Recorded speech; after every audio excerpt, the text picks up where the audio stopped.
Welcome back to Let's Code. I'm Chris Biscardi, and today we're going to talk about this cube wave block thing, and also actually this menu next to it. Now, before we would start, I would be remiss if I didn't say that I was inspired to create this by Daniel Schiffman, who is the coding train on YouTube.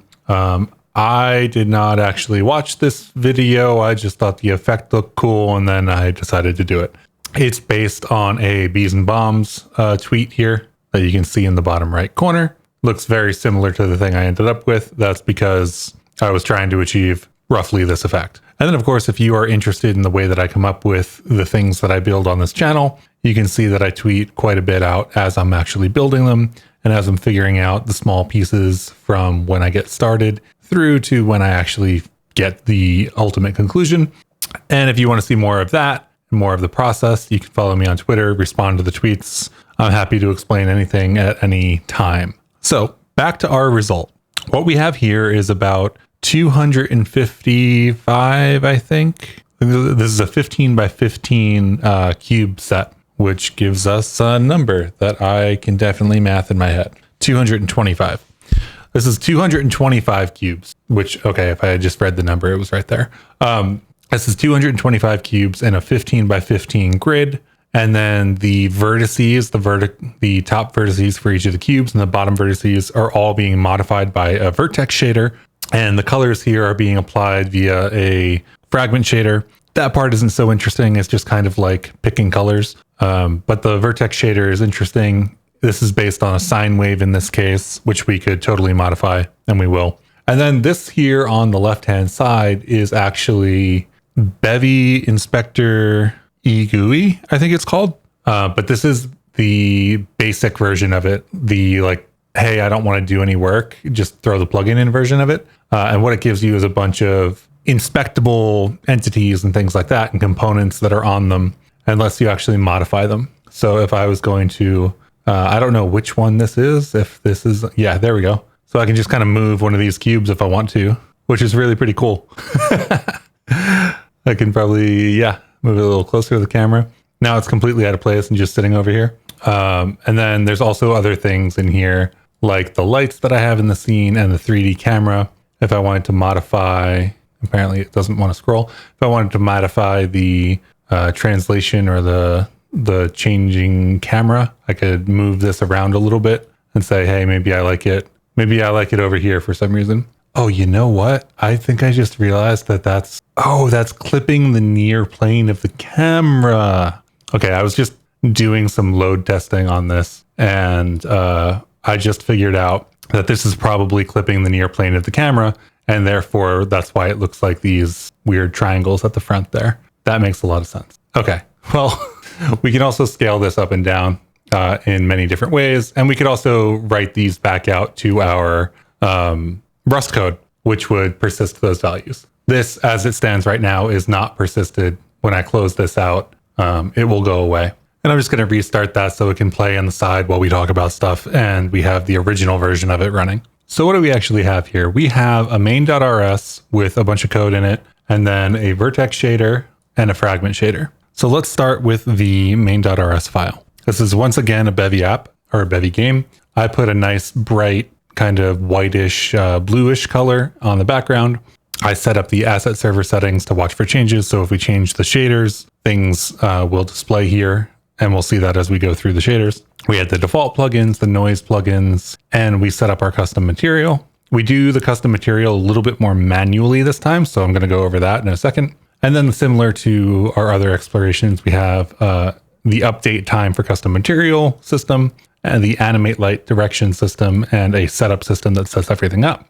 The other plugin that's here is the World Inspector plugin, which is the only Bevy eGUI inspector, or Bevy Inspector eGUI thing that is set up at all. It's just doing an automatic scan of the entities that we have in the system and showing what it can. We could set this up to be more manual. I could set this up to patch directly into the uniforms that we're passing to the shader so that we can change, say, the colors of the sides here. I chose not to do that today. So in our setup system, we set up some ambient light. We set up a directional light bundle, not super interesting. And then we get immediately into our cubes. So each of these cubes is spawned individually.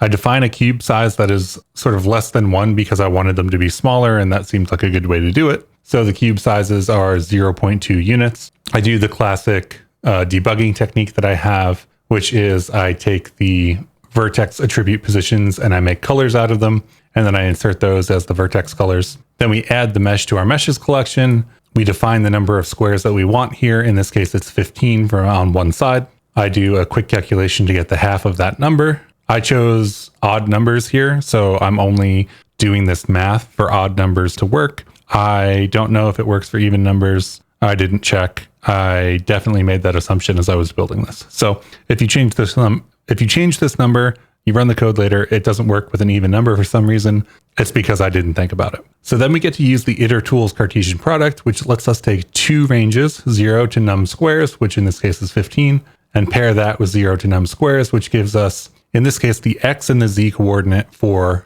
all of the sort of grid locations that we want to place a square. You can think of this as constructing like an XY graph. Our custom material here takes time and an offset as well as a color. I was using this color at one point. I am not currently using this color, so you can ignore that for now. The offset is what controls, in this case, when each of the cubes is moving in relation to the other cubes. So we use this as an input to the sine wave to control which of these cubes and how this actually orients itself. Now, I haven't played with these values too much. I've left them at what you can tell actually looks almost exactly like a square. You can see that the orthographic perspective allows us to see like a very definitive square for each of the points out from the center. So we've got the center 1, and then we've got the 4 around it, and then we've got the 9 around that, and so on and so forth until we get to the 15 by 15 on the outside.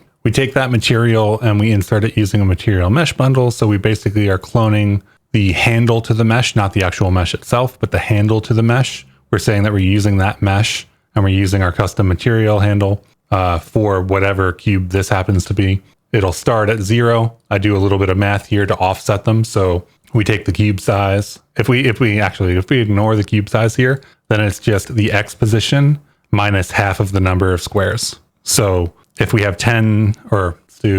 if we have 11 squares, for example, then we'll get 5 and we'll do like a -5 or a -5.5. It's basically just centering everything on 0, 0. And then of course, because we can have different cube sizes, because we could theoretically put different cube sizes in this, or we could just make the whole thing scaled up and down.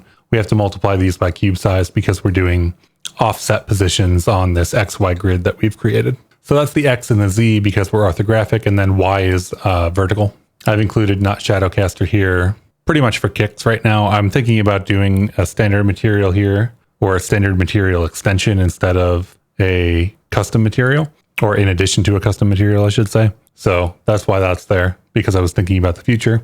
Then we spawn our camera because we can't see anything if we don't have our camera. The transform is at 222, so XYZ 222, and then it's looking at the 0 point. So it's looking basically right in the center of this geometry. We use an orthographic projection because I wanted these lines to be like this. It's also an orthographic projection in the original Bees and Bombs. I don't know what to call it, exploration art piece. So orthographic perspective is something that we got from that original piece. And then I set the scale to 0.008. This seems very small to me, but it's what worked for me for now. So that's what I'm going with. I don't know the math on the orthographic projection well enough to say whether this could be a larger number or not, but this is what I ended up with. So that's what I'm working with. Basically, the larger this number is, the further away or the smaller this is going to look. And the smaller this number is, the bigger this is going to look. And that's it. It's really literally just a bunch of cubes in a square. So one of the interesting things in our custom material is that we define our own custom material uniform for the entire struct. So in this case, we're using a custom material that has the time, the offset, and the color. And in addition to deriving as bind group, I'm also setting a uniform for the entire struct and defining custom material uniform as the way we're going to pack data into that uniform. Remember, a uniform, if you've forgotten or don't know or need a reminder, A uniform is basically the read-only data that we send to every compute unit on the GPU. So our implementation of material for custom materials points to the fragment shader as well as the vertex shader. The specialized pipeline I could probably remove. I like renaming this because I like my labels to match the things that I'm doing. So I like doing that. In which case, if there's an error, this will say cubes underscore some stuff instead of just some stuff. It makes it more clear that what's going wrong is probably my code and not something internal to Bevy, at least for me. So for our custom material uniform, the data that we're going to send to each compute unit on the GPU, we derive shader type and we define time, offset, and color. We have to implement as bind group shader type for custom material, but for the custom material or using the custom material uniform. So we're implementing as bind group shader type with a type argument of custom material uniform, which is the struct we just created for custom material. So basically this will get called when it needs to by Bevy. So in this case, all we need to do is take the fields or the relevant fields off of the custom material, which is self here because we're implementing for custom material. And we need to construct the new uniform, which we do like this. The color is the only interesting part here because we convert it to linear RGBA F32, which is basically a vec4. And that's it. There's some other stuff we could do. The standard material has a key as well. We don't have any additional data that we really need here, so I chose not to do that. And that leaves us with the fragment shader and the vertex shader. Now, the vertex shader has roughly the same makeup as the other vertex shaders we've been working with. In this case, we've got a custom material with time, offset, and color. You can see that I clearly copied and pasted the standard material at some point. So that's why these are all commented out. And then because we've set up that uniform as being a single sort of set of data or a single struct, we can define all three of these in the first uniform, which is group 1 binding 0, and we'll call it material. So this material will give us time, offset, and color. We've got the typical inputs and outputs, in addition to a couple that I happen to copy and paste from one of the other examples that we don't use. So once we get into the vertex shader, right smack in the middle of after we've defined this model, the model is super important because that's something that we use to convert from our vertex positions to the world positions and set that on the output. We take the sign of the material time and the offset over 3. I've done the offset over 3 because, this changes. If I do say 30, you can see that it's kind of very regular and flat and doesn't take up a lot of the sine wave. If I do 0.02, it'll be very choppy. If we keep going lower, it'll look even choppier, which gives us a totally different effect, which is very cool. It's just not what I'm looking for. I'm looking for something a little bit more like this right now. So that's because of the offset. The offsets are whole numbers. They're whole numbers from 0 to, I think, the number of cubes that we have. I am blanking on that math. Let's check. So this math is a little bit messy. I could clean it up a little. But basically, we take the absolute value from F32s, and we take the X coordinate for each cube minus half, and we add that to the Z coordinate minus half. Because remember, we're trying to get the middle of this cube like array or cube to be the point at which the wave comes in. So I don't want it to just go from one end of all of these cubes to the other. I want it to go from all of the outside points, all of the corners to the middle, or the other way around from the middle out to the corners. So this is just reorienting our XY grid of cubes onto 0, 0 as the center. And that's that. There's a couple extra like as F32s here because I was messing around with a bunch of stuff. But yeah, it'll basically be X plus Z, which means it'll be up to the number of cubes that we have. And then we take the absolute value of the sign here. Now that I think about it. Yeah, so we do the absolute value because otherwise these end up going like into each other, which of course is another effect if you like that effect. This is all sort of like artistic preference, but I wasn't looking for these to go into each other. I would rather have this Y number be the number that I can just kind of add to the top layer of vertices and the bottom layer of vertices. So I put an absolute value on that because remember sine waves go from -1 up to 1 and back down. So the position that we choose for each of the top vertices for each of the cubes then is the original vertex position.x, the original vertex position.z, And then the vertex position dot y, in this case, it's plus y plus 0.4 to match it with the other. So if the vertex position dot y is greater than 0, that means we have the top half of the cube, because these cubes are centered on the z plane, basically, or centered on the y plane, I should say. So the top half of the cube is above the 0, and the bottom half of the cube is below 0, which means that in the vertex shader, when we're dealing with all of the vertices, if they have a y coordinate of above 0, they are the top face, which means that we can just sort of do this little if statement. And then if they are above, we add y. If they're below, we subtract y. In this case, the number is relating to how far offset they will be. So if we bump this up to 1.4 on both sides, you can see we get a nice, much thicker middle. That's all that number is doing. And of course, if we wanted to, we could do whatever we wanted to this. We could do like a POW here.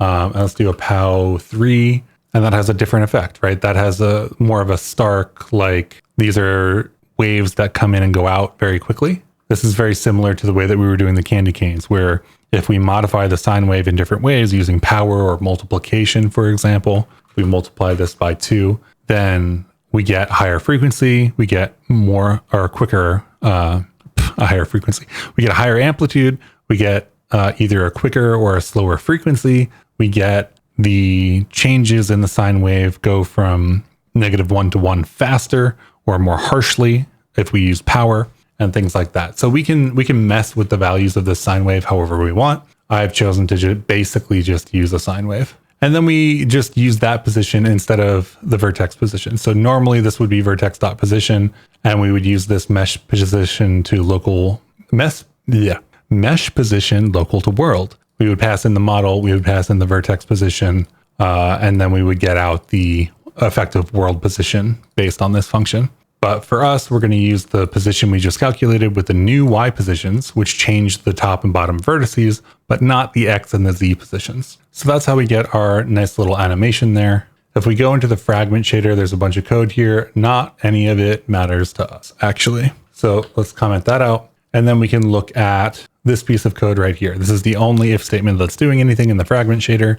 It's picking a color for this side, picking a color for the top, and picking a color for the left. And it's doing that based on the normals. So if our world normal.x is equal to 1, which is going to be the side on the right, if I remember my math correctly. So for example, if I did 97 here, that would change the side on the right-hand side of our view to be more of a red, which I don't like, so I'll change it back. And then the world normal.y would equal 1, because the world normals are normalized, right? They're from 0 to 1, and they are a vector in the direction of the vertex or the face, right? So in this case, they're the direction of the fragment, which means that the fragments on top of the cubes are pointing in the 0, 1, 0 direction, whereas the fragments on the right-hand side here are pointing in the 1, 0, 0 direction, because it would be a vec3, right? And then otherwise, we just paint it with this dark color on the back to make it look like it's taking a shadow. So the lighting actually isn't having any effect here. Which is interesting, because I think I'm going to change it so that the lighting does have an effect at some point. We'll see though.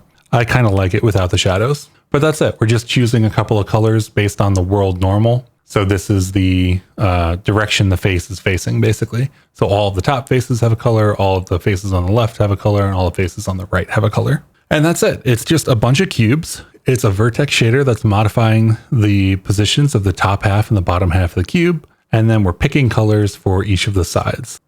There's a bunch of different things that I think I will use this technique for. One of the things that I really like and that I really love that I found out in this experiment is that the sides of these cubes will all merge together if they're in the exact same place. That's really useful for me, because I was not sure that this face would look smooth when I started this project.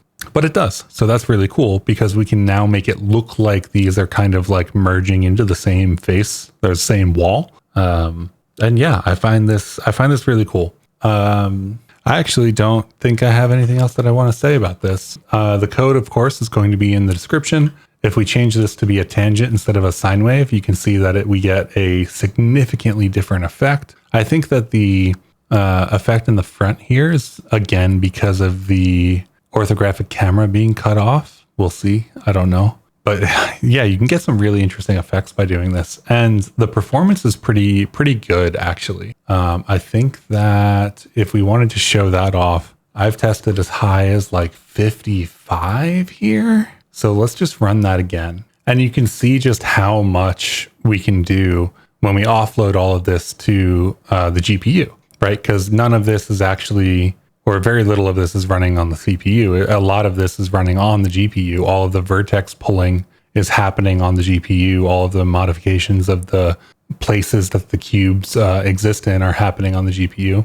If I can scroll down past all these cubes, because we've got like 3,000 of them on screen right now, I can get to the camera, and then we might be able to scale this down a little bit. And then I don't think we get access to the projection inside of Bevy Inspector GUI, which is unfortunate. We could actually set up those values to be controllable. I think I would love to see this without this like front edge being cut off. That would be really cool. I don't know if that's actually camera cut off or not. Think that it is, but I don't really know. I'm just guessing. But we can do all sorts of things with this Bevy Inspector GUI. Oh, look, it is camera cut off, isn't it? It's getting cut off there. What if I rotate this? So you can kind of see as I rotate this that we can get all sorts of funky little like experiments going on here. And these are all the same cubes that were just happening. So the view of the thing that we've decided to, the way that we've decided to view it is really important for getting that effect. Because if we don't, then what we end up with is like something like this, which is kind of wild. Let's go back. Now, the really unfortunate part of this is that I don't think there's a default value or like a starting value button. That would be a really nice addition to the Bevy Inspector GUI stuff. So I've completely messed it up now. Now it just looks like it's a block. That's kind of funny. If we rotate it a little bit, we can see it come back a little bit more. But I do think that it's getting cut off here because I have incorrectly set up the camera. And if I hadn't incorrectly set up the camera, then this would look a little bit cooler because we would see this whole bottom right half.